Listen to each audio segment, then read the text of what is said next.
Hey guys, it's Alex with Leggett Dog Training, and today I wanted to share a video of what happened on our run today with me and my personal dog, Razz. But I wanted to give a little bit of context to what's going on. So she has been becoming increasingly afraid of the sound of the smoke alarm detector, or like that beep from a carbon monoxide detector. But it's also like transferring to other things that now she's becoming more and more scared of that she used to not be scared of. For example, if the sound comes up on her phone or on the TV, that like beep, she's gonna be into a panic for like half an hour to 45 minutes usually. We also noticed there's a bird that goes off every single morning that sounds a lot like the smoke detector. And there's also my husband's sneakers. When he's walking around the house, it'll make that squeak that sounds similar to it. So we're starting to notice all of these things that are regularly happening to her, where she's becoming very panicked for an extended period of time, upwards of half an hour to an hour. So when the sound happened today, I believe it was the bird or chipmunk or something, on our walk, I had to deal with it, and I had the time to kind of work her through some of the things. There's a lot of body language here that you can look at. Her ears, her center of gravity, her tail tuck is the main thing that I'm focusing on, as it's the biggest indicator of how confident that she's feeling. But there's just a lot of stuff that's pretty interesting in this video to help work her through that when I forgot treats. Actually, I didn't forget them. I purposely didn't take them because I thought I wouldn't need them. So rookie mistake, I should always have treats on me.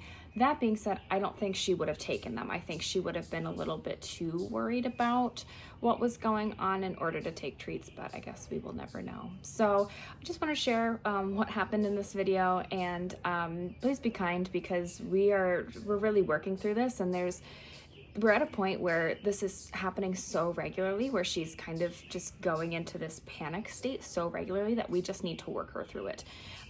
It's becoming worse with age, so this is really something that we need to address sooner rather than later.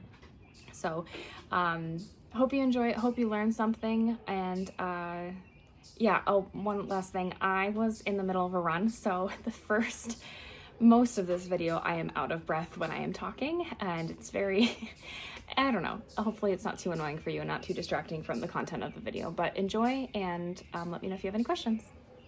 Okay, so we're out on a run right now, and Razz hears a bird. Sorry, I'm like out of breath. Razz hears a bird that is sounds like a smoke alarm detector or carbon monoxide detector. Razzle, it's okay. I hear what you hear. So I'm just going to show you how I can hopefully work her through some of this. We're on a dead-end road, so we shouldn't have any cars coming.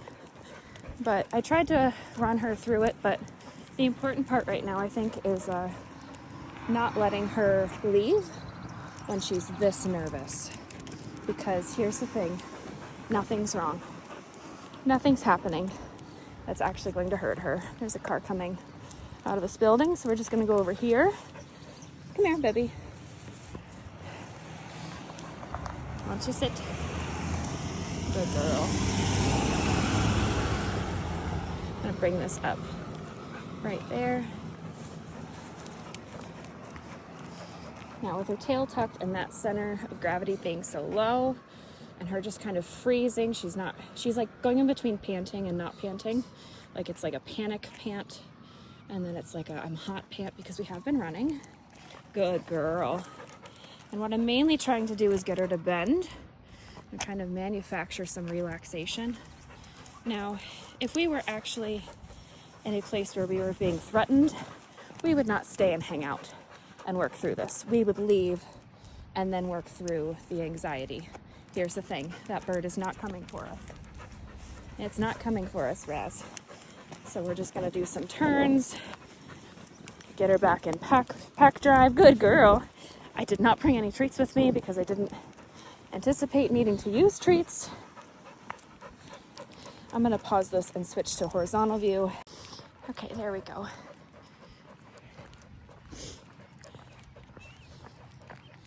So now I'm backing up, giving gentle leash pressure. I'm gonna bring it parallel to the ground. And I'm just gonna wait. Sorry for my extra heavy breathing, but we were 2.5 miles into a run. Now she's not quite responding. I did like the ear flick there. She's thinking about me. But the longer she kind of stays in this frozen position, the worse it gets. She starts to tremor in the back, so I'm gonna smooch to her. Hey, baby. I'm gonna start to add a little bit more pressure and back up. Good girl. And I'm gonna wait till she gets all the way behind me, all the way behind me. Come on, baby. She says, I can't do this. I'm just saying, yes, you can. I know what it is. It's a bird or a chipmunk, I don't know. Either way, it's not coming for us. It's not coming for us. Why don't we walk up this way? It's not coming for us, baby. I promise. We're just gonna walk. Now, I am at the luxury where I can afford a little bit of time here. I'm not always in a place where I have extra time to work her through stuff like this. Like if we were in a time crunch, I don't really know what I would do. We'd probably just have to run from it or run home from the thing, but good girl. But I had a little bit of extra time today, so I thought it was a good opportunity to kind of work her through some of this. Yeah, you're doing good. So her tail's coming a little untucked, which is good. I'm gonna ask her to do an 8, so I'll back up, adding a little bit of leash pressure. Her tail's getting more tucked, so the longer she stays frozen like that, the worse it gets. So I kind of want to keep her moving while also allowing her the opportunity to make a decision. So when she goes out to the end of the leash like that, I'm gonna give her like 2 to 3 seconds, and then I'm gonna kind of ask her to come back in and go towards me. Okay, so what you missed is that my camera storage was full, so I had to delete a couple things, and we've just been walking back and forth since then. You probably missed about 2 minutes of us just walking back and forth. I'm gonna ask her to do another figure 8. Oh, and the gunshot just went off, so that's not gonna help anything. But my biggest thing right now is like, I don't wanna run away from the thing that she feels is a threat, because I have checked out the scene, you know, nobody's coming for us. No one's attacking us. We're not in any immediate danger. Now, if that changes, we'll run, but we'll run together. We're not going to run one at a time, right? We gotta go together. So the gunshot didn't help. So this might mean that we are just going to try to walk home calmly and together. So basically, if she starts, so this is like, the situation has changed a little bit, because if that gunshot continues to go off, I don't have all the time in the world to work her through that. So we will just end up, when she starts to get ahead of me, I'm just gonna turn her towards me, bring her behind me, ma'am, and then forward again. So as long as she stays in pack mode, we're allowed to, it's like red light, green light. When she's in pack mode, we're allowed to keep moving, but when she starts to get out ahead of me like that, I'm gonna bring her behind. I know you're nervous. Let's just do a quick circle towards her. I like that you're looking at me. I wish I had treats. If I had treats, this would go probably a lot easier. But of course I was like, we're just going on a run. I won't have time to give treats. And here we are. So if she calms down a little bit, I might start to, oh, good girl. That one was good. She came right back to me with very light leash pressure. So we might try to do this for a little bit. I'm gonna continue my run up here if she continues to be pretty good. So I'll kind of reward her with the run, but we're not running straight home. So one more 8 right here. Keep it moving, baby.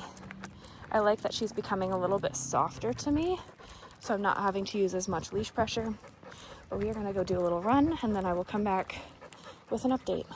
So literally like 10 seconds later, the bird went off again. So we've got full tail tuck back. And we are just gonna keep on moving. She won't even let me cut her off anymore. Come on.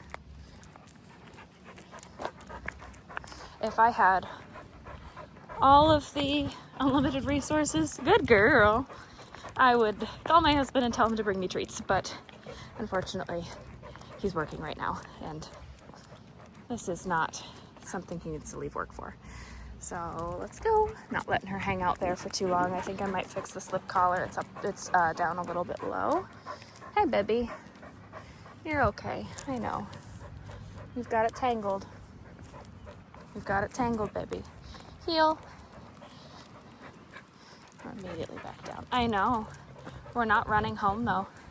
The other thing is when she gets home, And when she gets home, I'm not gonna let her just hide. She's probably gonna hang out with me on a leash for a little bit. But this is something that unfortunately is getting worse and worse for her as she gets older and she hears this bird more and more often. Let's go. So we just really need to work her through this because it's only going to get worse if we don't address it and we keep running from it and we keep letting her practice these scared behaviors. There is sorry, I'm still like out of breath from this because I'm talking and walking. There was a study that came out, I will have to find it, put it in the comments, about dogs who are pediatrically spayed and neutered are more likely to have a sound aversion. So a fear of big loud sounds. I'm gonna try to cut her off up here. It's not gonna work, she's leaving. And she was spayed at 6 months of age. Good girl, we're going this way now. So I do wonder if that has anything to do with it. Okay, so I just brought her about not even a quarter mile up the road, like a 1/10 of a mile up the road to the graveyard. Hopefully if I can get her in some nature and get her sniffing, she might warm up a little bit, or even better, if she sees a woodchuck, that'll bring her out of this fearful drive and more into a chase drive. There are lots of woodchucks around here. Come here, baby. Come on, I know. Maybe we'll just hang out for a little bit. If I see that tail getting too tucked, we're just gonna move around.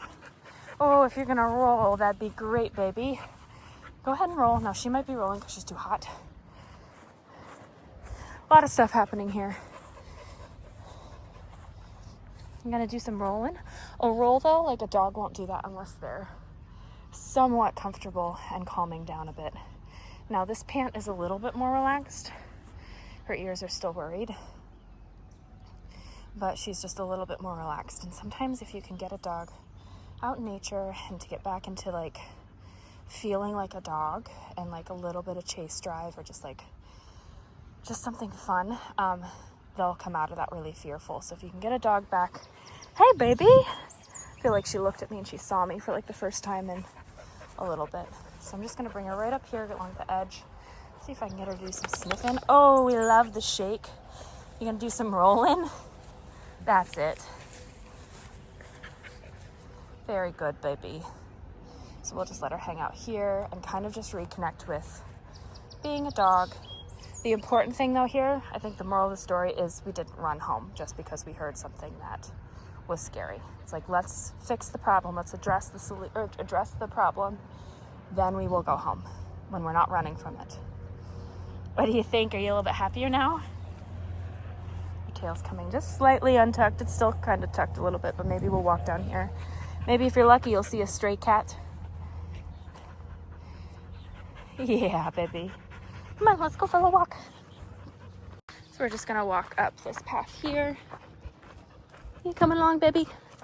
And now anytime she shows any interest in sniffing something, I'm gonna stop and let her, because I would like her to reconnect with the natural world and be a dog. Right, baby? That's a little bit more relaxed of a trot. Her tail's coming untucked, a little bit more loose through her body.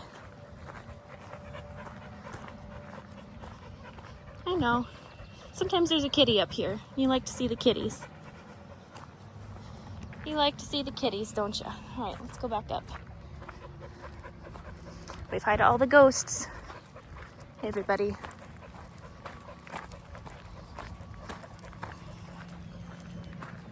So we continued our walk, and it went pretty well. We started to run even a little bit. As long as she was in heel, we could do some running.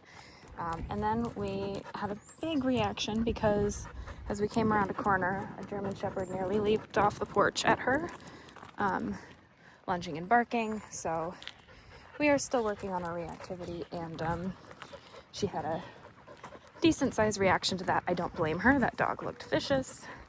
Glad everything was okay. So we are just calming down after that.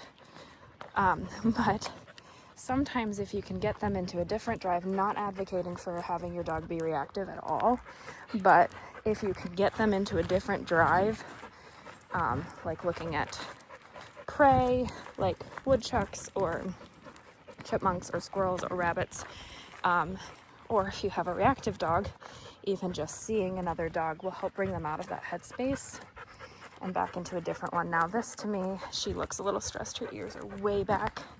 However, her tail is no longer tucked. She's light to pressure. Her pant is probably just because she's hot, and she's not trying to run away from anything. We've got some lick lips. That's okay with me. We're still a little stressed in the face, but we're very light to pressure, and the body language has come up quite a bit. We're still scanning just a tad.